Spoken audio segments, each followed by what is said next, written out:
दर्शकवृन्द नमस्कार, म dB Khadka. COVID-19 lockdown र योसँग जोडिएको स्वास्थ्यका विषयमा निरन्तर जानकारी प्रवाह गर्ने क्रममा आज हामी वीर अस्पतालका मृगौला रोग विशेषज्ञ डाक्टर अनिल बरालसँग छौँ। मृगौला रोग, लकडाउन र कोभिड-19सँग जोडिएका विविध विषयमा हामी कुराकानी गर्नेछौँ। डाक्टर साहब, कार्यक्रममा तपाईँलाई स्वागत छ। धन्यवाद। यो त देशकै केन्द्रीय अस्पताल, बिरामी पक्कै पनि घट्यो होला? बिरामीहरू एकदमै घटेका छन्, पक्कै पनि भन्दा पनि। हामी औसतमा एक दिनमा हाम्रो ओपिडी जुन बहिरङ्ग विभाग हुन्छ त्यसमा चाहिँ हामीले कम्तीमा पनि 80 देखि 90 जना बिरामीहरू हेर्ने विभाग हो हाम्रो, हैन। अब अहिले त लकडाउनको कारणले विशेष त यातायातको समस्याले गर्दा नै होला जस्तो लाग्छ मलाई। हामी कहाँ अहिले 15-20 जना, 22-25 जनासम्मको बिरामीहरू हामीले हेरेका छौँ। त्यसकारणले पक्कै पनि यहाँले भन्नुभयो जस्तो अब घटेकै छन्। र फेरि अब हाम्रो ओपिडीहरू पहिल्यै पनि त्यस्तो एकदम व्यवस्थित रूपमा या भिड नियन्त्रण गरेर हामी चलाउँदैन थियौँ। त्यसकारणले अब कतिपय बिरामीहरू भिडको डरले पनि होला र अब धेरै मान्छेहरूसँग अहिले एक्सपोजर नहौँ, नयाँ रोगको अब यत्रो हल्ला चलिरहेछ भन्ने हिसाबले पनि उहाँहरू नआउनु भएको जस्तो लाग्छ। तर अब धेरै बिरामीहरू त हामी कहाँ देशभरिबाट, हैन, मेचीदेखि अब महाकालीसम्मकै बिरामीहरू आउने हुँदाखेरि अब यातायातको कठिनाइ त एउटा प्रमुख कारण हुँदै हो। ठुलो लाइन हुन्थ्यो यहाँ। मृगौला रोगी पनि हाम्रो देशमा धेरै नै पनि हुनुहुन्छ जो तपाईँहरूको नियमित उपचारमा, नियमित फलोअपमा हुनुहुन्थ्यो। उहाँहरूको व्यवस्थापन कसरी भइरहेको होला? हजुर, अब हामीले यसमा दुईटा चिज छ। अब खास अस्पताल बन्द त छैन, खोलि नै राखेको छ। किनभने अब मृगौलाका बिरामीहरू लगभग 3-4 वर्गका बिरामीहरू हामीले हेर्छौँ, हैन। एउटा चाहिँ अब एकदम सिरियस इमर्जेन्सी बिरामीहरू, उहाँहरू चाहिँ अब जसरी पनि इमर्जेन्सीमा या ओपिडीमा पनि आइरहनु भएकै छ।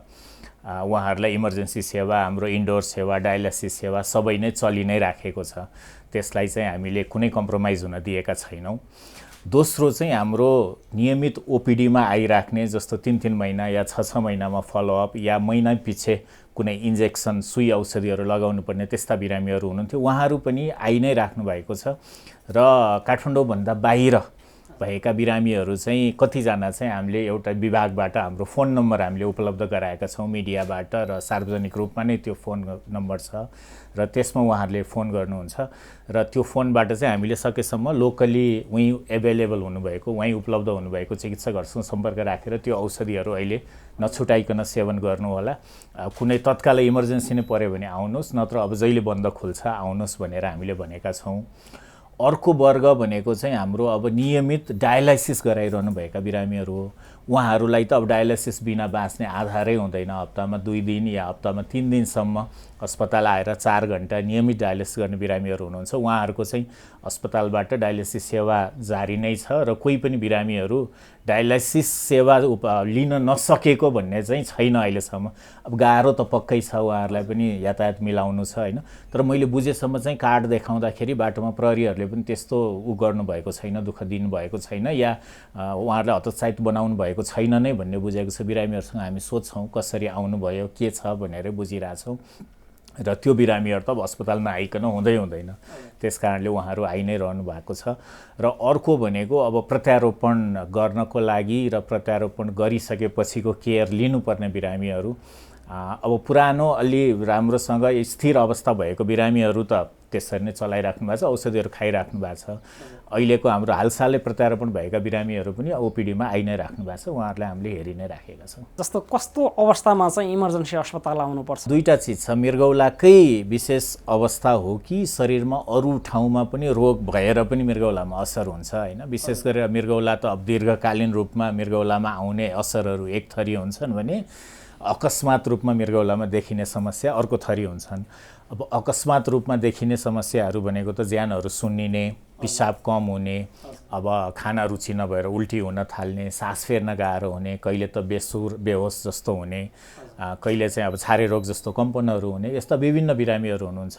चोटपटकका बिरामीहरू, सेप्सिस सङ्क्रमण इन्फेक्सन भएका बिरामीहरूको मृगौलामा असर हुन्छ। त्यस्ता बिरामीहरू स्वतः इमर्जेन्सीमा आइपुग्नुहुन्छ। अब दीर्घ रूपमा बिस्तारै बढिराखेको मृगौलाको जुन मृगौला दीर्घ रूपमा फेल हुने चरणमा भएका बिरामीहरू हुनुहुन्छ, उहाँहरूको पनि अब एकदमै आखिरी अवस्थामा पुगिसक्यो भने चाहिँ खाना रुचि नहुने, उल्टी हुने, स्यास्या हुने, दम आउने, हैन, थकाइ लाग्ने, शरीरमा रगतको मात्रा कम भएर अनुहार एकदमै सेतो भएर जाने त्यस्ता भएका बिरामीहरू त अब इमर्जेन्सीमा आउनुपर्छ, उहाँहरूको डायलिसिस सुरु गर्नुपर्छ होइन। र अहिले पनि वार्डमा हाम्रो 9-10 जना बिरामीहरू भर्ना हुनुहुन्छ, आइसियुमा बिरामीहरू हुनुहुन्छ र वार्डमा हामीले आजै मात्र मैले राउन्ड गरेर आएँ, अब 5-6 जना बिरामीको चाहिँ हामीले नयाँ डायलिसिस सुरु गरेको बिरामीहरू हुनुहुन्छ। त्यो भएर अब दुःख सुख जेन तेन चलि नै राखेको छ भन्नुपर्छ। डायलासिसका बिरामीहरू हुनुहुन्छ, उहाँको एउटा गुनासो थियो हामीले सुनेका थियौँ। अहिलेको अब यो एकदम लकडाउनको कारणले गर्दाखेरि पनि केही सेवा अलिअलि प्रभावित पनि भएको छ। त्यस्तो अवस्थामा 3 दिन हप्ताको गर्नुपर्ने डायलासिस 2 दिन गरिएको छ। त्यसै गरी 4 घन्टासम्म हुनुपर्ने 2 घन्टा मात्रै गरेर काम चलाइएको छ। यसले दीर्घकालीन असर गर्छ कि गर्दैन भनेर उहाँहरूले क्वेसन गर्नुभएको थियो। के दीर्घकालीन असर हुन्छ यस्तोको? अब असर त पक्कै नै हुन्छ, किनभने अब संसारभरि खास प्रिस्क्राइब्ड या खोजेको हुनुपर्ने डायलाइसिस भनेको चाहिँ अब हरेक व्यक्तिको मिनिमम हप्तामा 12 घन्टा डायलाइसिस भन्छ होइन। भनेको अब हामीले चाहिँ दिनमा हप्तामा 3 चोटि, दिनमा 4 घन्टाको रेसियो हो।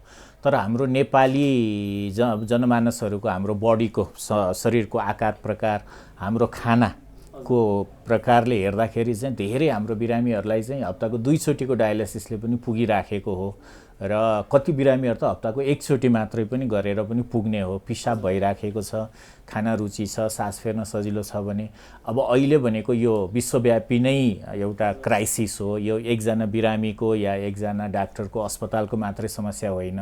बिरामीहरूको ड्युरेसन घटाएको पनि खास अब अस्पतालमा डायलिसिस गर्ने जुन त्यो औषधि पानी हुन्छ त्यसको पनि सुरुमा सप्लाई राम्रो नहुने, अब पन्जाहरू भयो, फेरि अब नयाँ कोही बिरामीहरू ज्वरो, अब नियमित डायलिसिस गराएको बिरामी नै ज्वरो भएर आयो, अब आवश्यक जुन यो पर्सनल प्रोटेक्टिभ इक्विपमेन्ट भनिन्छ स्वास्थ्य कर्मीहरूसँग त्यो पनि नभएकोले सुरुमा चाहिँ अलिकति एउटा अन्यलको वातावरण चाहिँ थियो।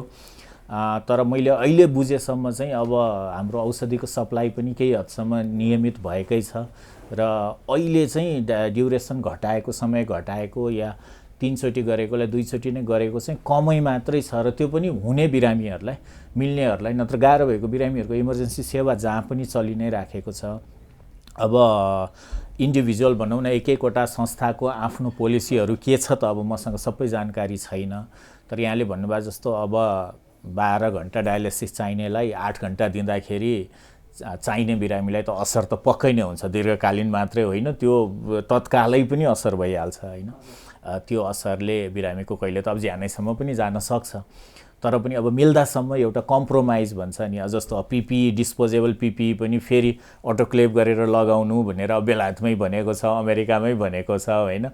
मास्क पनि सबैले N95 नपायो भने कपडाकै मास्क लगाउनु भनेको छ। भनेको त्यो यसको सट्टा यो अब तेलको के अरे घिउको धुपको सट्टा तेलको धुप भने जस्तो हो क्या। त्यो भएर त्यो रहरले त कसैले पनि गरेको होइन, बाध्यताले नै हो। झन् भोलि त्यही पनि भएन भने सबैको ज्यान एकैचोटि खतरामा पर्ने हो कि भन्ने डरले पनि त्यो गरिएको हो। तर पनि अब औषधिको सप्लाईमा सायद अहिलेसम्म त्यति रोकटोक भएको पनि छैन र जुन डायलिसिसका अब ट्युबहरू हुन्छन्, किनभने डिस्पोजेबल सामानहरू हो क्या मुख्य कुरा चाहिँ। मेसिनैहरू बिग्रिराखेका हुन्छन् कति बेला होइन, बनाउने तत्कालै भन्दा बजारमा सामान यसै पनि हाम्रो नपाइने समाज हाम्रो बजार हो। झन् अहिलेको अवस्थामा चाहिँ अब एउटा विदेशबाट सामान झिकाउनु पऱ्यो भने कसरी झिकाउने होइन। एउटा संस्थाले अब राज्य आफैले त कतिपय चिजहरू नसकेको अवस्था छ। त्यस कारणले त्यसलाई चाहिँ हामीले उल्टो अर्थमा बुझ्नु चाहिँ हुँदैन।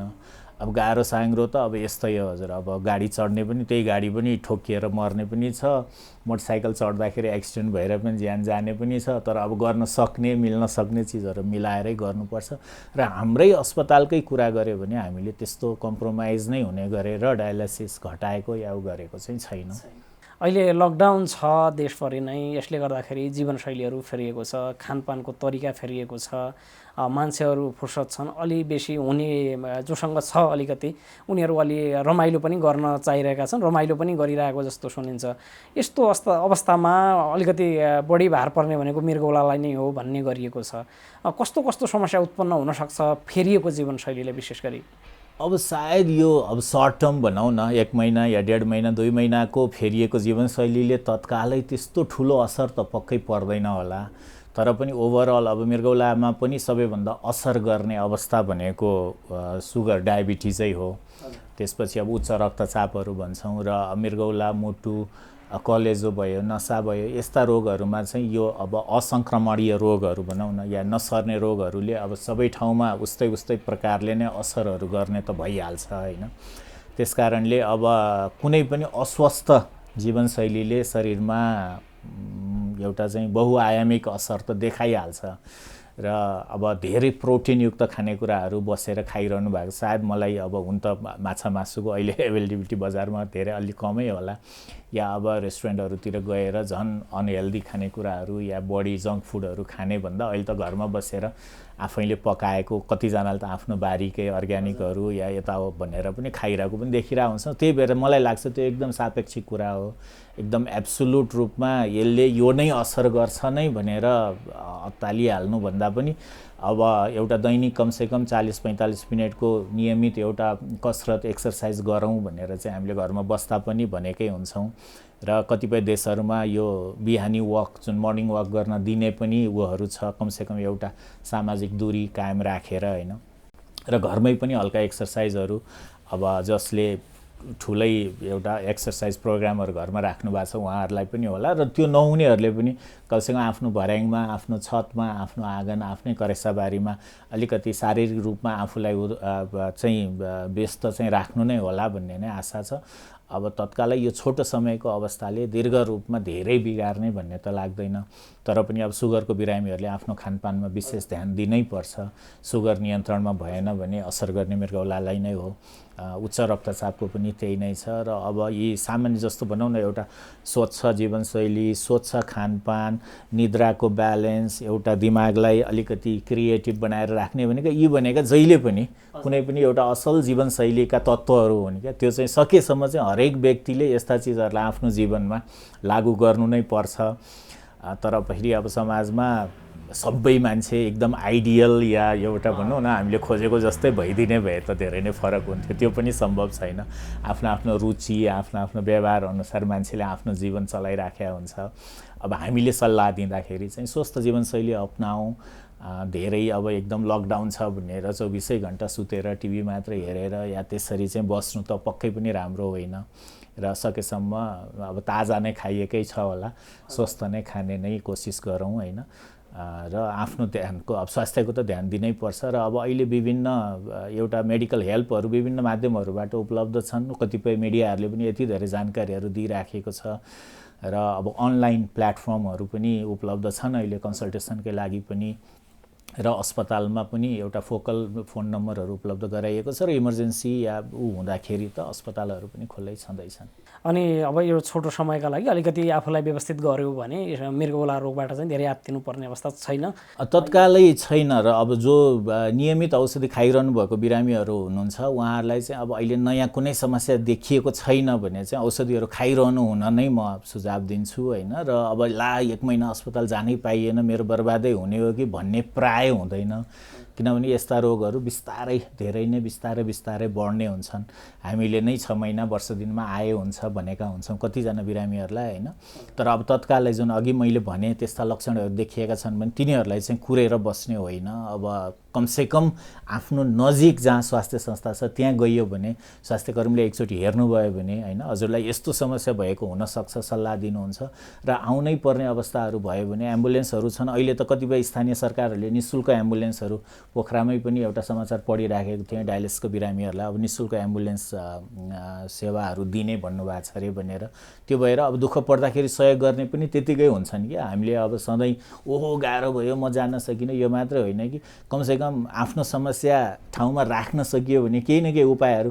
कति ठाउँमा प्रहरीको गाडीहरूले, सेनाको गाडीहरू जो गस्ती गरिराखेको गाडीहरूले पनि बिरामीहरू ल्याएर छोडिदिइराख्नु भएको छ। कोही मोटरसाइकलहरू एकदम एक्लै हिँडिरहनु भएको छ भने होइन अब भाइ या बहिनी म अस्पताल पुग्नुपर्ने, मलाई सहयोग गरिदिनु भन्यो भने मलाई जहाँसम्म लाग्छ हाम्रो नेपाली समाज त्यति धेरै दुष्ट पनि छैन र परेको बेलामा सहयोग गरौँ नै भन्छ। त्यस कारणले सहयोग माग्न चाहिँ आफूलाई समस्या छ भने सहयोग माग्न चाहिँ नहिचकिचाउँ होइन, मागेर केही पनि बिग्रिँदैन, राम्रै हुन्छ भन्ने नै लाग्छ।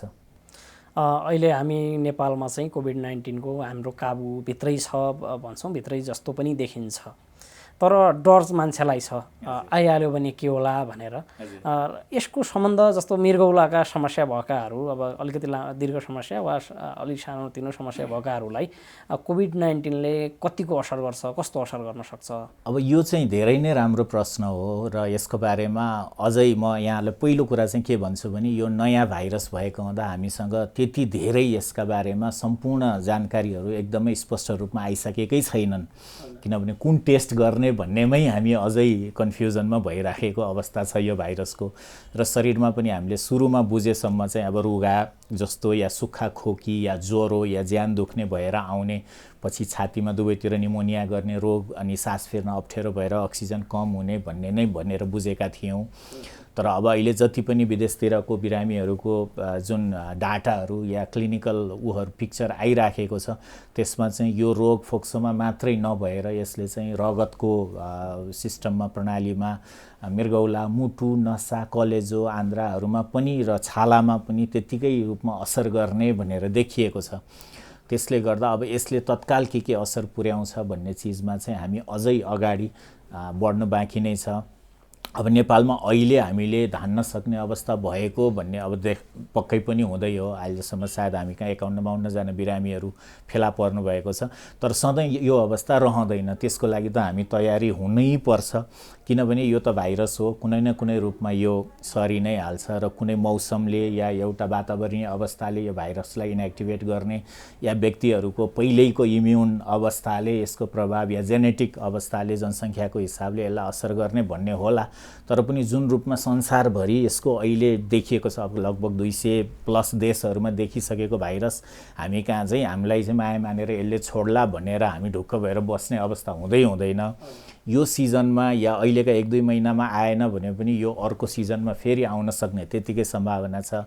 अहिले त हामीले भाइरस आउनुभन्दा अगाडि नै धेरै विधिहरू अपनायौँ, कमसेकम लकडाउन गरेको भएर यो जुन रूपमा अहिले तत्कालै एउटा भनौँ न स्वास्थ्य संस्थाहरूको नियन्त्रणभन्दा बाहिर जाने हिसाबले नफैलिएको मात्रै हो र अब अहिले नै त्यो रूपमा आएको छैन। तर हामी त्यसको तयारी गर्नै पर्छ र अब हामीले आफैले अनुसन्धान हाम्रो जनसङ्ख्यामा कस्तो हुन्छ भनेर हेर्नुपर्ने हो। तर अब हाम्रो क्षमता, हाम्रो हैसियतले त्यो सबै चिजहरू सम्भव पनि नहोला। त्यो भएर विदेशमा जे भइराखेको छ त्योबाट सिक्नुपर्ने पनि त्यत्तिकै जरुरत छ हैन। त्यसकारणले अब सधैँ रूपमा देशै पुरै बन्द गरेर पनि चल्दैन। तर अब दीर्घ रूपमा बिरामी भएका व्यक्तिहरूलाई चाहिँ बढी असर गर्ने र मृत्युदर उहाँहरूको बढी, स्पेसली सुगर, डायबिटिज या पहिलेदेखि मुटुको समस्या, मृगौला, कलेजोको समस्या, इम्युनोसप्रेसिभ औषधिहरू हैन। किनभने अब इम्युन सिस्टमले भाइरससँग लड्नुपर्ने हुँदाखेरि भन्दा मृगौलाको बिरामीहरूमा पनि यसको खतरा चाहिँ छ। त्यो भएर अब भिडभाडमा नजाने, सामाजिक दूरी कायम गर्ने, मास्क लगाउने, जता पाए त्यतै अब छुँदै नहिँड्ने, थुक्दा हाछ्यौँ गर्दाखेरि होसियार अपनाउने, सकेसम्म घरभित्रै बस्ने, जुन अहिलेको एउटा जुन सामान्य जीवनशैली यो अपनाउनु पर्ने छ त्यो चाहिँ हाम्रो बिरामीहरूले पनि त्यत्तिकै सतर्कताका साथ नै अपनाउनु पर्ने हुन्छ। र म चाहिँ स्पेसल हुँ या मलाई त भाइरसले के गर्छ भनेर सोच्ने बेला चाहिँ भएको छैन। त्यसकारणले अब होला, अब 2-4 जना मान्छे त यसै पनि पहिले पनि मर्थे, अहिले पनि मरिहाल्छन् भनेर सबै चिज वात्तै खोल्यौँ भने यो नयाँ भाइरसको चाहिँ हामीलाई धेरै जानकारीहरू नभएको हुँदा हामीले त्यो चिजबाट चाहिँ जोगिनु त अवश्य नै पर्छ। यसको सिधा असर रोग प्रतिरोधी क्षमतासँग छ भन्ने छ। कोभिड-19 को कोरोना भाइरसले चाहिँ रोग प्रतिरोधी क्षमता कमजोर भएका मान्छेहरूलाई बढी अट्याक गर्छ, बढी प्रभावित पार्छ भन्ने छ। मृगौला रोगीहरूको पनि रोग प्रतिरोधी क्षमता त अभियसली कम हुने नै भयो। यसले गर्दा अलि बढी जोखिममा हो। त्यो नै हो र कुनै पनि भाइरस या संक्रमणजन्य रोगहरूले जसको रोग प्रतिरोधक क्षमता कम छ उहाँहरूलाई नै असर गर्ने हो। र मृगौलाको बिरामी एउटा मृगौलाको मात्र नभएर उसको पुरै शरीर नै बिरामी हुन्छ कि। किनभने एक त भनिहालेँ नि मैले, धेरै वर्षदेखिका दीर्घ रोगहरूको असर पनि मृगौलामै देखिने हो। र मृगौलाको बिरामी भनेको मेरो किडनी फेल भयो भन्नुको अर्थ त्यो किडनी मात्र बिग्रेको हुँदैन, त्यसको असर दिमागदेखि लिएर हड्डीसम्म या छालासम्म हुन्छ, मुटु, कलेजो, फोक्सो सबै ठाउँमा असर हुन्छ। त्यसकारण त्यो ज्यान नै बिरामी ज्यान हो हैन। त्यस्तो अवस्थामा चाहिँ बढी होसियार हुनैपर्छ र यी जति पनि सङ्क्रमणजन्य पदार्थहरू या कीटाणुहरू भनौँ शरीरमा प्रवेश गरेपछि तिनीहरूसँग लड्ने भनेको हाम्रो प्रतिरोधात्मक जुन रोग प्रतिरोधात्मक क्षमता सिस्टम त्यसले नै लड्ने हो र त्यो कमजोर भएको व्यक्तिहरू चाहिँ अझै र अब हाम्रो मृगौलाको अर्को जुन एउटा सबसेट बिरामीहरू छन् उहाँहरू त प्रत्यारोपण गरेर झन् हामीले कृत्रिम रूपमा उहाँहरूको रोग प्रतिरोधात्मक क्षमतालाई कम गराएका हुन्छौँ औषधिको कारणले, किनभने मृगौला रिजेक्ट नहोस् भनेर। त्यस्ता बिरामीहरूले त झन् बढी होसियारी अपनाउनु पर्ने हुन्छ र अब अहिलेसम्म चाहिँ अब विशेष होसियारी भन्दा पनि जुन हामीले सामान्य पब्लिकको लागि नै जे एडभाइस दिएको छ या जे सूचना दिएको छ उहाँहरूको लागि पनि त्यही पालन गर्नु नै उपयुक्त हुन्छ। जो अहिले प्रत्यारोपणको तयारीमा पनि ठुलो थियो, अब त्यो प्रभावित भएको छ, तुरुन्तै प्रत्यारोपण गरिहाल्नुपर्ने त्यस्ता बिरामीहरूका लागि के अरे यो बन्दले लकडाउनले केही असर गर्छ वा अलिकति 1-2 महिना प्रत्यारोपण भनेको रुटिन सर्जरी हो, प्रत्यारोपण इमर्जेन्सी सर्जरी होइन। जस्तो अब एपेन्डिक्स रप्चर भयो या आन्द्रामा होइन अल्सर फुट्यो भने जस्तो चाहिँ प्रत्यारोपण भनेको चाहिँ सबै चिजको तयारी गरे, किनभने डायलाइसिसले बिरामीहरू बाँचिहाल्छ होइन। डायलाइसिसले वर्षौँसम्म बिरामीहरू बाँच्छ भने 1 महिना 2 महिना 3 महिना नबाँच्ने भन्ने हुँदैन हो। अब जसको सबै रिपोर्टहरू गरिसक्नु भएको रहेछ भने उहाँको अलिकति पैसा खर्च चाहिँ भयो, किनभने फेरि नयाँ रिपोर्टहरू पनि चाहिने हुनसक्छ। त्योभन्दा बाहेक प्रत्यारोपण कुरिरहनु भएको बिरामीहरूलाई नै त त्यति होइन, बरु अब जो क्युमा हुनुहुन्थ्यो उहाँहरूको क्यु अझै पछि गयो होइन, या अझै पछाडि धकेलियो र अझै बढी डायलाइसिसमा बस्नुपर्ने भयो भन्ने दुःख त छ। तर पनि प्रत्यारोपणै नपाएर लौ ज्यानै जाने भयो लकडाउनले गरेर भन्ने चाहिँ होइन। हामीलाई त्यही लेभलको क्वेसन गरिराख्नु भएको थियो, मेरो प्रत्यारोपण थियो तर भयो, मेरो अलिकति ढिलो गर्दा के हुन्छ कि भनेर क्वेसन गरिराख्नु भएको। प्रत्यारोपणमै ढिलो हुँदैमा यहाँहरू आत्तिनु पर्दैन र डायलाइसिसले राम्रै नै गर्छ र कतिपय बेलामा त प्रत्यारोपण पनि ग्यारेन्टी भन्ने उपचार होइन होइन। अब राम्रो हुँदा त राम्रै हुन्छ, तर नराम्रो हुँदा त्यो पनि यति नराम्रो हुन्छ कि बरु नगरेको भए डायलाइसिसमा त म अरू 2-4 वर्ष बाँच्ने थिएँ नि भन्ने पनि हुन्छ। त्यस कारणले पनि त्यो चाहिँ अब 2-3 महिनाको लकडाउनले गर्दा प्रत्यारोपण मेरो ढिला भयो भनेर हतोत्साहित पनि नहुनु होला वा, किनभने मृगौलाको त हामी डायलाइसिसले पनि धेरै समयसम्म नै बिरामीहरूलाई सामान्य अवस्थामै राख्न सक्छौँ। त्यस कारणले अब दुःख त हो पक्कै पनि, खर्च भयो, वेटिङ टाइम भयो, अब डोनरहरूको मनस्थितिको कुराहरू हो, किन दिन रेडी भएको व्यक्ति 2-3 महिनामा उसको माइन्ड पो चेन्ज हुने हो कि भन्ने कुराहरू पनि होला होइन। यस्तो अवस्थामा अब अहिले त अब धैर्य गर्नुबाहेक अरू उपाय चाहिँ छैन। बिस्तारै अब रोगको अवस्था हेरेर सायद अपरेसनहरू पनि खुल्छन् होला, गरिन्छ। जसलाई यसअघि कुनै पनि मृगौला रोग थिएन, डायग्नोसिस भएको थिएन, तर उसलाई त्यस्तो के अरे केही देखिन सुरु भयो भन्ने चिज चाहिँ कसरी थाहा पाउने र कस्तो अवस्थामा चाहिँ अस्पताल आइहाल्ने? अहिलेसम्म मृगौलाको रोग थाहा नभएको व्यक्तिहरूलाई मृगौलाको शङ्का लाग्ने भनेको त अब जुन हामीले मृगौलाका सामान्य लक्षणहरू हामीले बुझ्दाखेरिका हुन्छन् तिनीहरूको आधारमा नै हो होइन। एउटा चाहिँ अब बिरामीहरूको यो हातगोडाहरू सुन्निन थाल्यो, मुख अनुहारहरू सुन्नियो भने एउटा मृगौला सम्बन्धी भन्ने शङ्का हुन्छ। अर्को अब पिसाबमा फिज भन्छौँ हामी, प्रोटिन फाल्दाखेरि पिसाबमा एकदमै धेरै फिज देखिन्छ होइन, या कहिलेकाहीँ अब पिसाबमा ब्लड खुनै देखिन सक्छ, या पिसाब एकदमै कम हुने होइन, कोखाहरू दुख्ने, ज्वरो आउने, तल्लो पेटहरू दुख्ने, पिसाब पोल्ने, यस्ता पनि मृगौलाका भन्दा पनि पिसाब सम्बन्धी लक्षणहरू समस्याहरू हुन्छन्। तर अब वास्तवमा एकदम बिरामीले आफैले ला मलाई मृगौलाको रोग लाग्यो क्या भनेर थाहा पाउने अवस्थाहरू चाहिँ कमै हुन्छन्, हामीले परीक्षण गर्नै पर्छ। तर अब शङ्का लागेको व्यक्तिले चाहिँ आफ्नो पिसाबको परीक्षण, रगतमा हामी युरिया क्रियाटिनिन भन्छौँ, किडनी फङ्सन टेस्टहरू गर्नुपर्ने हुन्छ र एउटा अब किडनीको अल्ट्रासाउन्ड भिडियो एक्सरे चाहिँ गरेर हेऱ्यौँ भने भित्र अब पानीको फोकाहरू हुने रोगहरू या कसैको दुईवटा मृगौलाहरू नभएको अवस्था या दुवै मृगौलाहरू सुन्निएको या एउटा मृगौला सुन्निएको यस्ता अवस्थाहरू हुन्छन्, त्यो चाहिँ अल्ट्रासाउन्डबाट थाहा हुन्छ होइन। तर चाहिँ अब व्यक्तिले घरमै बसी बसी ला म मृगौलाको बिरामी नै भएँ क्या हो भन्नको लागि त खासै त्यस्ता लक्षणहरू पनि छैनन्। ती सबैलाई जोडेर र रिपोर्टहरू हेरेर त्यसको आधारमा हामीले मिलाउनु पर्ने हुन्छ। कोभिड-19 का अगाडि विश्वका सबै सिस्टमहरू अहिले फेल छन् होइन, स्वास्थ्य सिस्टम पनि तहस नहस छ विश्वमै। हाम्रो राम्रो स्वास्थ्य सिस्टम थियो भन्ने छ भन्नेहरूको पनि हालत अहिले एकदम खराब बनाइदिएको छ यसले। नेपालले चाहिँ त्यस्तो सम्भावित जोखिमलाई मध्यनजर गरेर एज अ डक्टरका हिसाबले के सुझाउनुहुन्छ? नेपालले कस्तो तयारी गर्नुपर्छ? नेपालको लागि त मैले देखेको त 3टा चिज मात्रै हो। एउटा चाहिँ टेस्ट, परीक्षण। हामीले अरू सबै ठाउँमा गर्ने लगानीलाई बरु एक ठाउँमा ल्याएर यो परीक्षण गर्नुपर्छ। शङ्का लागेका व्यक्ति, कन्ट्याक्ट ट्रेसिङ त्यो सबै गरेर बिरामीलाई आइसोलेसनमा राख्ने, क्वारेन्टाइनमा राख्ने, पोजिटिभलाई हैन जति सक्यो छिटो हामीले चाहिँ यो टेस्टको दायरा फैलाउनु पर्ने हुन्छ। एउटा कुरा नेगेटिभ भएपछि त्यो मान्छेलाई हामीले समाजमा छोड्न सक्छौँ या त्योसँग इन्टरेक्ट गर्न हामी ढुक्क हुन्छौँ। दोस्रो कुरा पिपिई, पर्सनल प्रोटेक्टिभ इक्विपमेन्ट, यो चाहिँ स्वास्थ्यकर्मी या फर्स्ट रेस्पोन्डरहरू, इभन प्रहरीबाट लिएर प्यारामेडिक्सहरूबाट लिएर एम्बुलेन्स ड्राइभर चालकहरूबाट लिएर अस्पतालमा सफा गर्ने कर्मचारीबाट लिएर गार्डबाट लिएर भनौँ न, ल्याबको जनशक्तिबाट लिएर भित्र इन्डोरमा काम गर्ने नर्सिङ भयो र डाक्टरहरू भयो, यी सबै जनशक्तिलाई पुग्ने पर्याप्त मात्राको पिपिईको व्यवस्था गऱ्यौँ भने हामीले यो रोगको लागि भनेर एक्स्ट्रा डर लिनुपर्ने तत्काल छैन। हामी कहाँ अब भेन्टिलेटरको पछाडि धेरैजना विश्वभरि नै पनि लाग्नु भएको छ। भेन्टिलेटरमा गइसकेको बिरामीहरूको 80-90% मोर्टालिटी भनेको मृत्युदर भन्ने सुन्छु विदेशको अध्ययन अनुसार। त्यसकारणले हामीले एकदमै भेन्टिलेटरको मात्रै व्यवस्था नगरेर बिरामीहरू मर्ने या गर्दैमा धेरै बाँच्ने भन्ने पनि छैन। नयाँ भाइरस भएको भएर डर एक खालको समाजमा सबैमा छ।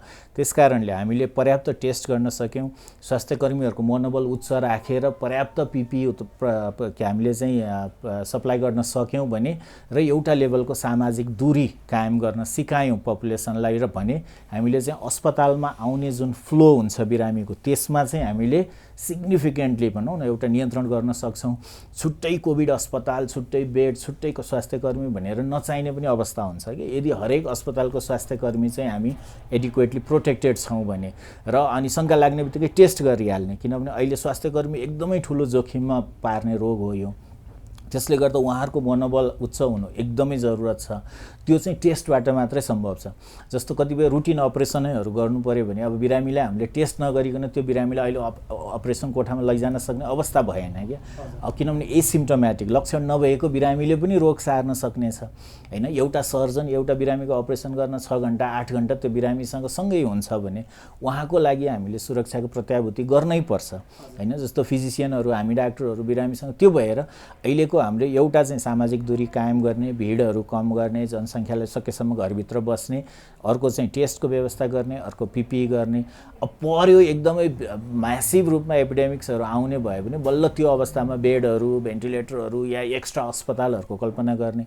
तर हाम्रो देशमा चाहिँ ठुला ठुला मेडिकल कलेजहरू, धेरै बेडहरू भएका हैन, बिरामी धेरै नभएका हस्पिटलहरू पनि छन्। सरकारले निजी अस्पतालहरू, मेडिकल कलेजहरू र यो सरकारी हाम्रा स्वास्थ्य संस्थाहरू सबैको बिचमा समन्वय गर्न सकियो भने मलाई हाम्रो चाहिँ त्यो लेभलको उसको चाहिँ मेटेरियलको भनौँ न धेरै अभाव हुन्छ जस्तो लाग्दैन।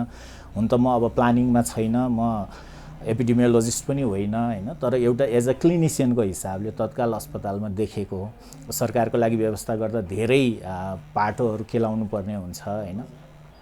त्यसकारणले अब आर्थिक गतिविधिहरू चाहिँ खुल्नुपर्छ नै भन्छु म त। सधैँभरि लकडाउन गरी यो समाधान हुने होइन। एक न एक पटक कुनै न कुनै रूपमा भाइरस आउने नै छ। तर चाहिँ त्यो बिरामीहरू एकैचोटि वात्त हाम्रो क्यापासिटीले धान्न नसक्ने नहोस् भन्नको लागि एउटा लेभलको सामाजिक दूरी र टेस्ट गर्ने र स्वास्थ्यकर्मीको लागि चाहिँ हामी प्रोटेक्टेड छौँ भन्ने एउटा ढुक्क भरोसा दिलाउन सकियो भने समाज चाहिँ नर्मलतिरै फर्किन सक्छ जस्तो लाग्छ। अब केही न केही चेन्जहरू लाइफस्टाइलमा या एउटा जीवनशैलीमा नै हामीले परिवर्तनहरू ल्याउनु पर्ने पनि हुनसक्छ। त्यो चाहिँ लङ टर्मको लागि। अहिले भर्खरै एउटा अध्ययन के प्रकाशित भएको छ भने कोभिडको लागि हामीले जति पनि यो सामाजिक दूरी कायम गर्ने व्यवस्था गर्दाखेरि जुन रेगुलर फ्लू, जुन रुगाखोकी, मौसमी रुगाखोकी, ज्वरोले मान्छेहरूको मर्ने दर हुन्थ्यो त्यो चाहिँ अत्यन्त कम भएको छ र फ्लू पनि एउटा 1000को रेसियोमा देखिने चिज 100को रेसियोमा झरिसकेको छ भन्छ कि। किनभने यो हात मिलाउने भन्ने चाहिँ कहिले पनि नगर्ने हो कि भन्नेसम्म पनि छ। किन जुन हामीले नमस्ते गर्थ्यौँ त्यो नै सबैभन्दा राम्रो। व्यक्ति व्यक्ति बिचको कन्ट्याक्टले नै यस्ता भाइरसहरू सरिराखेका हुन्छन् क्या। त्यसकारणले पनि हामीले हाम्रो जिउने कलालाई पनि अलिकति फेर्न सक्छौँ कि भिडहरूलाई पनि कम गरेर हैन, कतिपय चिजहरू चाहिँ एउटा सोसियल प्लेटफर्म मार्फत गर्न सकिने इभेन्टहरूलाई त्यसरी गर्ने हो कि अब त्यो भनेको अब राज्य सञ्चालन या समाज सञ्चालन गर्ने निकायले नै बुझ्नुपर्ने हो। एउटा अब स्वास्थ्य उसमा काम गर्ने जनशक्तिको हिसाबले मैले भन्दा चाहिँ यदि म एडिक्वेटली प्रोटेक्टेड छु, म चाहिँ सुरक्षित छु भन्ने आफूलाई लाग्यो भने म त जो पनि बिरामी हेर्न तयार हो नि। किन स्वास्थ्यकर्मीहरूले त इबोलाको पनि बिरामीहरू हेरेकै छन् एचआइभी आउँदाखेरि हामीले एचआइभीको बिरामीहरू पनि हेरेकै हो।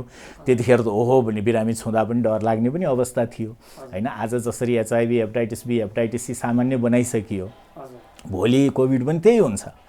तर यो नयाँ अवस्थामा चाहिँ हामीलाई त्यो डरबाट चाहिँ अलिकति कमसेकम होइन जोगिएका छौँ भन्ने खालको ढाडस भयो भने चाहिँ र टेस्ट राम्रोसँग गर्न सकियो भने चाहिँ यससँग लड्न पनि सकिन्छ जस्तो लाग्छ। हस् त डाक्टर साहब, यो असहज समयमा पनि समय उपलब्ध गराएर विभिन्न भरमहरू निवारण गरिदिनु भयो, जानकारीहरू दिनुभयो, यसका लागि तपाईँलाई धेरै धेरै धन्यवाद। हस् हजुर, धन्यवाद। यहाँहरूले पनि अब समय मिलाएर यसरी आउनुभयो र आफ्नो कुराहरू राख्ने मौका दिनुभयो। स्वास्थ्य खबर पत्रिका र नेपाल लाइभ टिमलाई नै मेरो तर्फबाट धेरै धेरै धन्यवाद। र अहिलेको लागि चाहिँ सबैभन्दा ठुलो मेसेज सम्पूर्ण नेपाली दाजुभाइ दिदीबहिनीहरूलाई, आमा बुवाहरूलाई चाहिँ यही नै हो कि अब घरमै बसौँ, सुरक्षित रहौँ र आफ्नो नियमित औषधिहरू सेवन गरौँ। केही समस्या तत्कालै देखियो भने अस्पताल डाक्टरहरू छैनन् भनेर नहिचकिचाउँ, आउँ र बाँकी कुरा चाहिँ अहिलेको लागि आफू जोगियौँ, अरूलाई पनि जोगाउँ, त्यही नै भन्न चाहन्छु। हस् त दर्शकवृन्द, तपाईँहरूलाई पनि धेरै धेरै धन्यवाद। फेरि पनि यस्तै जानकारी, संवाद र विचारका साथ हामी उपस्थित हुनेछौँ। तबसम्मका लागि बिदा दिनुहोस्। नमस्कार।